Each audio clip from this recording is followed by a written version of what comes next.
Hi, I'm Daryl. Thanks for joining me again today. Now, today is June 2nd. It is 92 degrees outside, and I'm going to be smoking some chicken. Isn't that crazy? But that's what I'm going to do. So last night, I took 2 chicken breasts. Let's go down in here, Donnie. These are pretty big chicken breasts, bone-in, skin-on. So that's what they're probably 1.5 pounds each, maybe more. And I put it in this brine, and you may recall the last time I did a brine. A brine is basically a salt and water solution with a whole bunch of other ingredients in that adds flavor and taste to it. So in this brine, I have 1 gallon of water, and the brine that I'm using is Thunderbird Early Bird Brine. I really like Thunderbird. Their brine is pre-mixed. You put them in water, boom, you let it go. I have half water in here and actually half apple juice. Now, the rub that I'm going to use is also from Thunderbird. It's called Chicken Scratch and Fiery Chicken Scratch. So it's really got a nice bite to it. I actually used this the other night to do some whole chicken wings, and I load this up on there, actually threw it into the, I didn't throw it, placed it into the air fryer. And I have to say, I'm really impressed with the air fryer. The chicken comes out juicy and moist. It was amazing. It really was. I'm not doing as much deep fried chicken. Of course, I do like deep fried chicken. I'm still going to use my deep fryer. But in a pinch, I'll immediately go to the air fryer. So this has been brining overnight for probably about 24 hours, maybe coming up on 24 hours. A little bit later on today, I'm going to dump the brine out. And again, I'm going to smoke it on the Traeger grill. Now, you know, chicken is pretty much bland for the most part. So the brine is to put in some moisture as well as some flavor. But I'm going to go a step beyond. And what I'm going to do is inject. This is a manual injector. I do have a new one that's like a gun. It's really high tech. I can't wait to use it. I hate needles. Let me draw some blood. Oh, no. Okay, so I'm going to inject. Now, recently I purchased 3 different what they call bird boosters. And here you will see from Butcher Barbecue. They have 3 different flavors, you could say. One is a rotisserie flavor, one is original, and the other one is chipotle. Rotisserie, original, chipotle. So this is the hotter, this is the normal, and this has got the rotisserie chicken. So Donnie, I'm going to leave it to you. Which flavor do you want me to inject the bird with? Well, you know me, I like the hotter. Well, I won't say that chipotle is hotter, but it's not hot by any means, but it's going to be more flavorful. My favorite is the rotisserie chicken, but I do like the chipotle. I haven't even used, if I did, I haven't used it much. The original flavor, maybe I'll do a little mixer of all 3. I don't know, we'll see. But definitely I'm going to use the chipotle, and definitely I've used it the most, as you can see. So basically, Harry, what's up, Harry? He wants to get in on the action. So you use one of these cups, these little things here, and it goes for 2 cups of water. So I will probably only need to use maybe a 1/4 cup of this to inject the chicken. So when we come back, I will have the booster flavor ready to go, and then I'll just show you how to inject chicken to add more flavor into your meat, into your chicken. We'll be back. Harry, what's up? So there goes Harry again. So if you heard me say, Harry, Harry, be quiet. Harry's our little cat there. Go put Harry on there. Show him. He's a star. He's a star. So that's Harry, and sometimes he wants Donnie's attention, so you're going to hear him meowing. So now that I have taken the chicken out of the brine, and there's one thing I wanted to add with each episode is a little information, tidbit, tricks, misnomers about things. And a lot of people say, or do, actually wash their meat. As soon as they get it out of the package, especially chicken, people want to wash their meat. The chicken has been washed so many times before it comes to the grocery store, you don't really need to wash your meat. Now after the brine, come down here a little bit. After the brine, I rinsed my meat. Why? Because there's salt, there's herbs, there's a lot of stuff in there that I actually don't want them on now. The purpose was to brine the chicken. I'm going to season the chicken later, so I don't want any additional seasoning. So I will put it, and in this case, I use this big Tupperware bowl to slowly rinse the chicken. And the reason why you don't want to rinse chicken is because when you do, and let's go to the sink here, just point out here.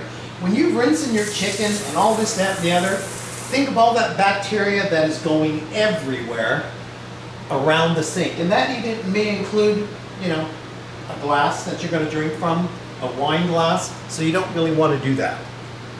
Now let's get back to stabbing the chicken.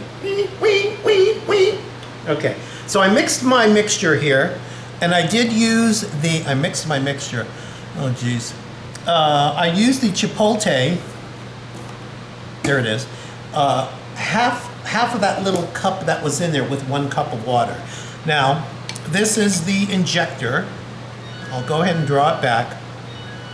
And I really can't wait to use my new one, it's really cool. But what you do is you insert, as you can see there's a needle there, like a needle, and you insert it into the chicken.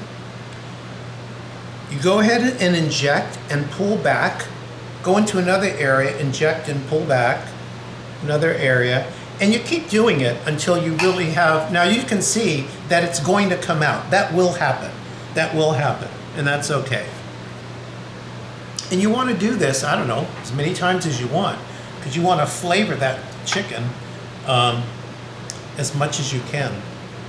Look, you see this little Band-Aid here? I cut my finger this morning washing a heavy glass, and it busted this morning, and I cut myself all over the place.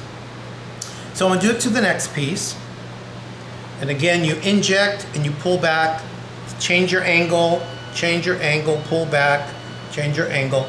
And I'll keep doing this until, and I'll turn it around upside down, even though there's more bone on the back, I can still get into the under part of that meat. So I'm going to continue to do this, and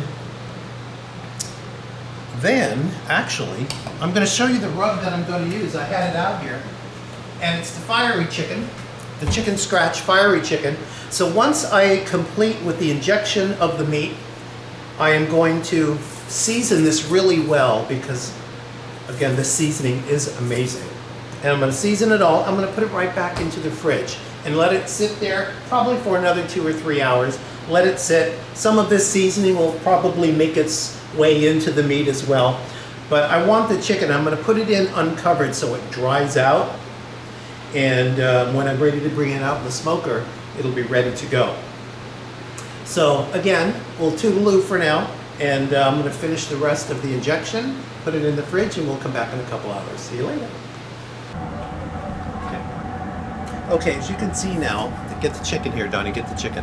So I've seasoned the chicken up. I've taken out of the refrigerator for probably about 30 to 40 minutes. And I got the smoker going. And so now I'm going to put it on the smoker.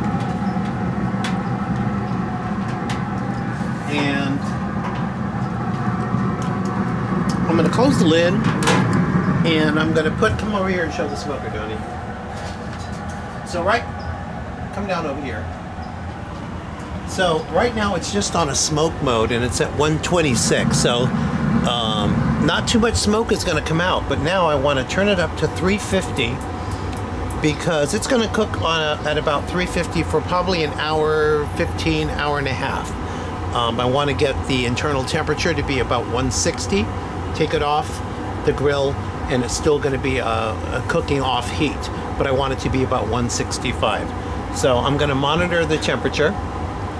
I have an external temperature gauge. This is the one the Traeger says it is. So I just want to monitor both, and then I'll put a thermometer into the middle of the chicken breast, probably within 40 minutes, just to see where we're at. So we'll come back and check the temperature. We'll be back later. Okay, so Donnie, bring it down over here. So I've glazed, I put barbecue sauce on the chicken. You can see it's at 161. So I needed to get it to about 165. So I'm gonna let them sit for a bit, and then I'm gonna take them off and let them rest for a bit. This is the last few minutes. Okay, here it is. So, as you can see, I had to decorate my plate the way it is with all these little cute little dishes. I'm gonna remove my beans with my ramekin here, and my corn. Isn't this the actually the cutest little corn holder? I'll put that over there, because now I'm gonna taste the chicken, and then that'll be it.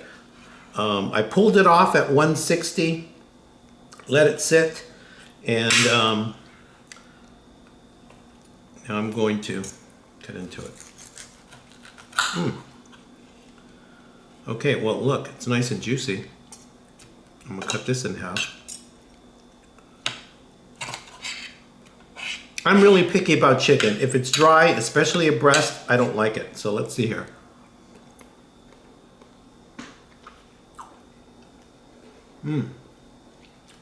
What's hot? The seasoning is good. It is really moist. It is really moist, and I think it's really moist because I did the brining ahead of time. And for 24 hours. And then I put it on the grill at 350 for about an hour and 15 minutes.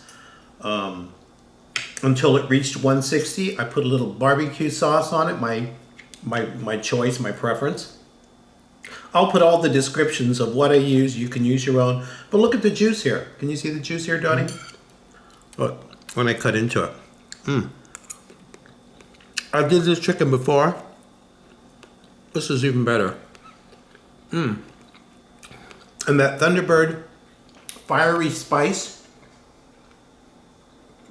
It's really good on that chicken. That's the best breast I've ever done on a grill. And of course, these are just baked beans by Bush's, but you know, we love baked beans. And there's my corn, so we're not going to show anymore because it's time to eat. We're hungry. So thanks for tuning in. I hope you like, subscribe, and share, and try it out and tell me what you think. Catch you later.